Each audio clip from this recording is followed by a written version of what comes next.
மக்களை வணக்கம். நான் உங்கள் கோடங்கி. தமிழ்நாட்டு அரசியல் களம் ஆரோக்கியமான அரசியல் களமாக இருக்கா அப்படின்னா ரொம்ப அருவருப்பான அரசியல் களமாக இருக்குது. ரொம்ப ஆபாசமான அர்ச்சனைகள் மிகுந்த அரசியல் களமாக இருக்குது. கேவலமான அரசியலை எல்லாம் முன்னெடுக்க ஆரம்பிச்சிட்டாங்க. ஒரு காலகட்டத்தில் அரசியல் அவ்வளோ ஆரோக்கியமாக விவாத பொருளாக மாறும். எதிர்கட்சியாக இருக்கிறவங்க ஆளுங்கட்சியாக இருக்கிறவங்க எதிர்கட்சியும் ஆரோக்கியமாக விவாதம் பண்ணிப்பாங்க. அதுக்கப்புறம் அந்த தேர்தல் முடிந்த பிறகு எல்லாருமே நண்பர்களாக மாறிடுவாங்க. நான் அசம்பிளிலாம் நிறைய நேரம் செய்திகள் எடுக்க போகும்போது பார்த்துருக்குறேன். இந்த அசம்பிளி செஷனுக்குள்ளே அந்த அவைக்குள்ளே பயங்கர காரசாரமாக மோதிப்பாங்க. எதிர்கட்சியும் ஆளுங்கட்சி எம்எல்ஏக்கள் அமைச்சர்கள் எல்லாம் கடுமையாக ஒரு மோதல் போக்கு இருக்கும். அவ்வளோ பயங்கரமாக இருக்கும். ஆனால் அதுக்கப்புறம் அப்படியே பார்த்தீங்கன்னா ஒரு டீ டைமோ இல்லை பிரேக் டைம்லேயோ வந்தாங்கன்னா கேன்டீன்லலாம் பார்த்தீங்கன்னா என்னன்னா கொஞ்ச நேரத்துக்கு முன்னாடி உள்ள அப்படியே பயங்கரமாக சண்டை போட்டுக்கிட்டாங்க. இப்போ வெளியே டீ குடிச்சிருச்சு பேசிகிட்டு இருக்காங்களே நமக்கு பார்க்க தோணும். நிறைய நண்பர்களோட நிறைய எம்எல்ஏக்களோட அமைச்சரோட நம்ம பழகிட்டு இருக்கிறோம் பேசிக்கிட்டு இருக்கிறோம்.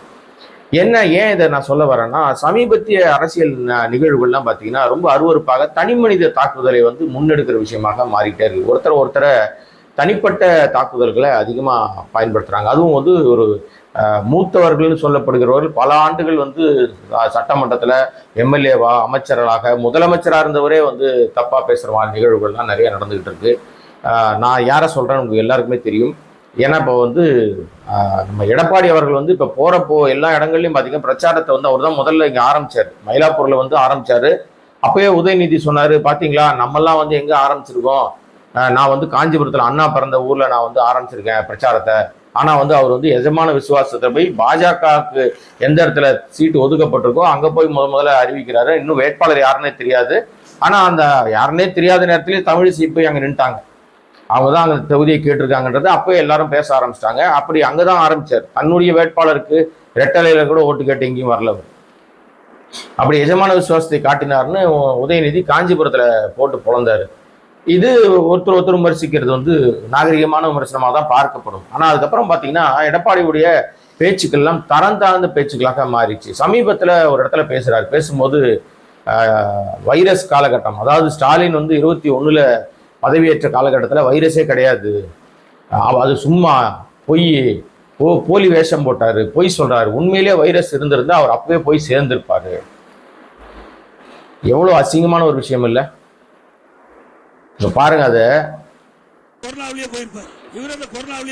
நான் கேட்கிறேன் எடப்பாடி பழனிசாமியை பார்த்து, மக்கள் தேர்ந்தெடுக்கலன்னா கூட தமிழ்நாட்டுடைய முதலமைச்சரா இருந்திருக்கீங்க, மக்கள் தேர்ந்தெடுத்து எதிர்கட்சி தலைவரா இருந்திருக்கீங்க.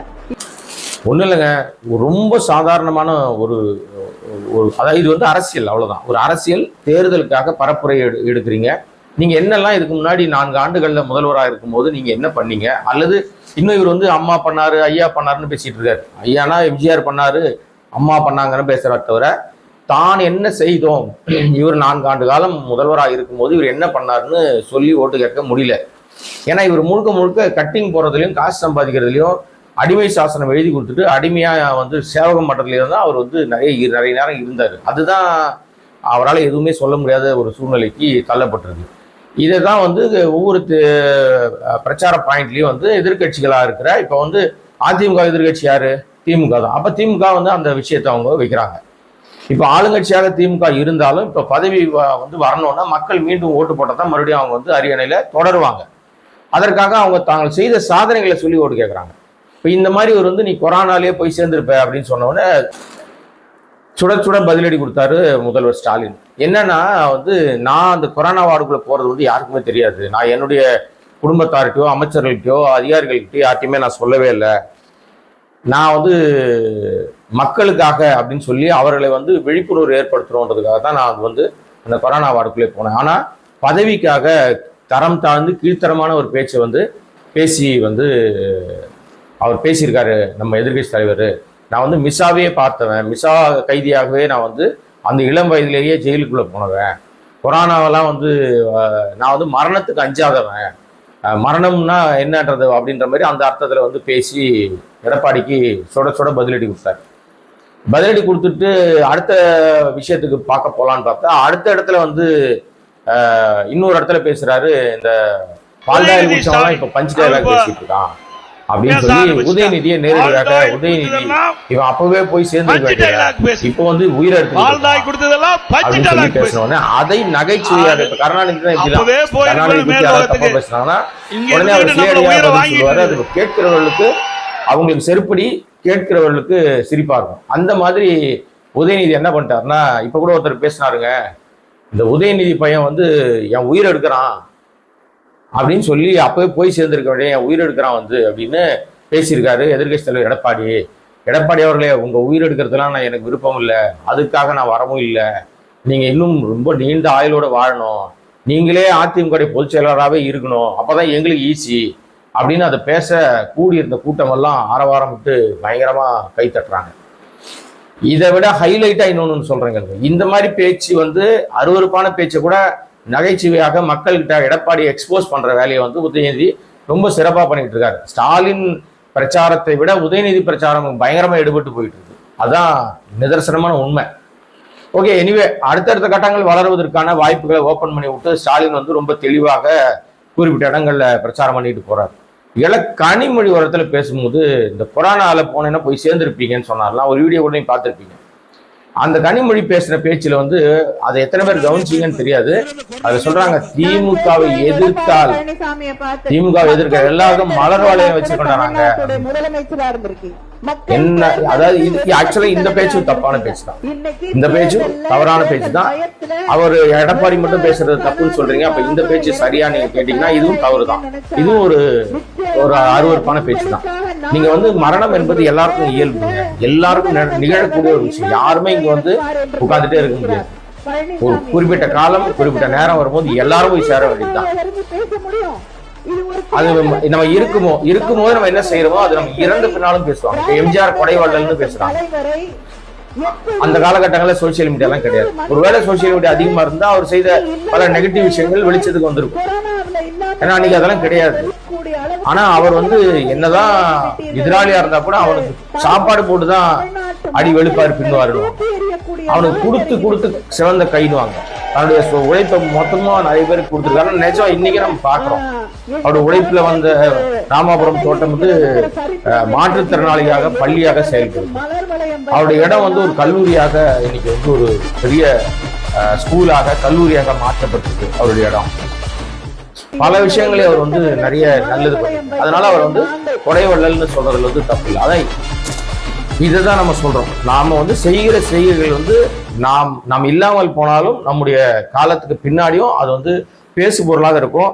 அது முக்கியமாக மக்களால் பார்க்கப்படும், கொண்டாடப்படும். அப்படிதான் வந்து எல்லாரும் மறைந்த தலைவர்கள் குறித்து நம்ம வந்து பேசும்போது பார்த்தீங்கன்னா அவருடைய நெகட்டிவ் யாரும் பேச மாட்டாங்க.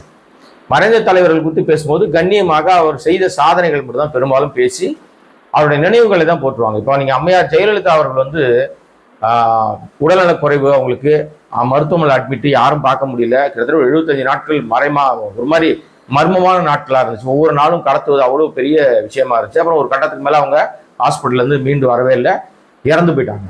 அப்ப திமுக சார்பில் வெளியிடப்பட்ட விஷயத்துல உங்களை வாழக்கூடாதுன்னு நாங்கள் சொல்லவே இல்லை, ஆளக்கூடாதுன்னு தான் சொன்னோம் அப்படின்னு சொல்லி அந்த வார்த்தை வந்து ரொம்ப ஸ்ட்ராங்காக எல்லா பக்கம் பரவுச்சு. ஏன்னா நேர் எதிர், அதிமுகவும் திமுகவும் நேர் எதிர். அப்படி இருந்தாலும் அவருடைய மறைவு, அந்த மரணத்துல வந்து திமுக வைத்த விஷயம் என்ன அப்படின்னா, அவங்கள நாங்கள் வாழக்கூடாதுன்னு சொல்லவே இல்லைங்க, ஆளக்கூடாதுன்னு தான் சொன்னோம் அப்படின்னு சொல்லி அது ஒரு பெரிய விஷயத்த முன் வச்சாங்க. அதே மாதிரி ரொம்ப நேர் எதிராக இருந்தது. அதாவது நீங்க வந்து திரைத்துறையிலிருந்து வந்திருந்தா கூட ரஜினிகாந்துக்கும் அம்மையார் ஜெயலலிதாவுக்குமே 7ஆம் பொருத்தம்னு சொல்லுவாங்க.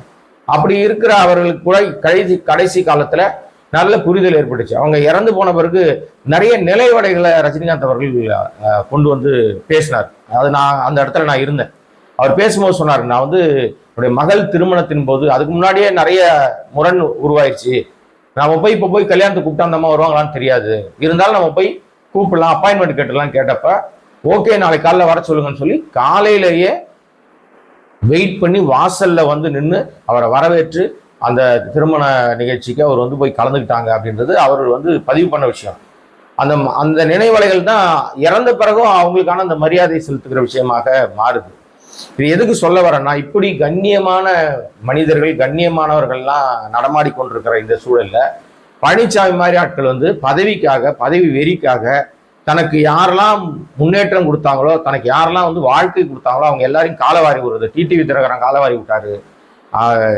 சசிகலா அவர்கள் வந்து பதவியில உட்கார வச்சுட்டு போனாங்க, அவங்கள காலவாரி விட்டு இன்னைக்கு அந்த அம்மா வந்து நடுத்தரில் நிறுத்தி விட்டாரு. ஏராளமான கொடுத்த பணங்கள்லாம் கணக்கு கொடுக்கவே இல்லைன்றாங்க. இப்படி எல்லா விதத்திலும் துரோகசாமியாக இருக்கிறார். பழனிசாமியில ஒரு துரோகசாமியாக மாறி போய் அதிமுகவுக்கே அவப்பெயரை ஏற்படுத்துற லெவல்ல இருக்காரு. இதுதான் தமிழ்நாட்டினுடைய அரசியல் ரொம்ப கேவலமா போயிட்டு இருக்கு. போதாக்குறைக்கு இந்த தற்குறி விஜய் வேற குறுக்க மறுக்க பிரேக் இல்லாத சைக்கிள் ஓட்டிட்டு தெரியுது. அவரும் தனி மனித கேவலத்தை மட்டும் தான் செஞ்சுக்கிட்டு இருக்காரு. தனி மனித அட்டாக் தான் பண்றாரு. தொடர்ச்சியாக ஸ்டாலின் அவர்களை, குறிப்பாக ஸ்டாலின் மீது அவ்வளவு காண்டு என்னன்னு தெரியல, காண்டுன்னு இவர் மேல காண்டுன்னு பேசுறாரு. அவர் பேச்சுல எல்லா இடங்கள்லயும் பாத்தீங்கன்னா திமுக மீதும் ஸ்டாலின் மீது மட்டும் தான் காண்டா கோபமா பேசுவாரு. ஆனா பர்சனலா நிறைய நல்லதுதான் பண்ணியிருக்காங்க திமுக எஸ்ஏசி குடும்பத்துக்கு, விஜய் குடும்பத்துக்கு. எஸ்ஏசிக்கு அவ்வளோ பெரிய செல்வாக்கை உயர்த்தி கொடுத்ததும் திமுக தான். நல்ல கருணாநிதியோட நல்ல மரியாதை வைத்திருந்தார், நல்ல நட்பு வைத்திருந்தாரு. இந்த தருதலை தான் வந்து இப்போ திமுக மேல ஏன் காண்டாகுதுன்னு தெரியல. ஒருவேளை இதுக்கு கீ கொடுக்கறத வச்சு ஆடிட்டு இருக்கான்னு தெரியல.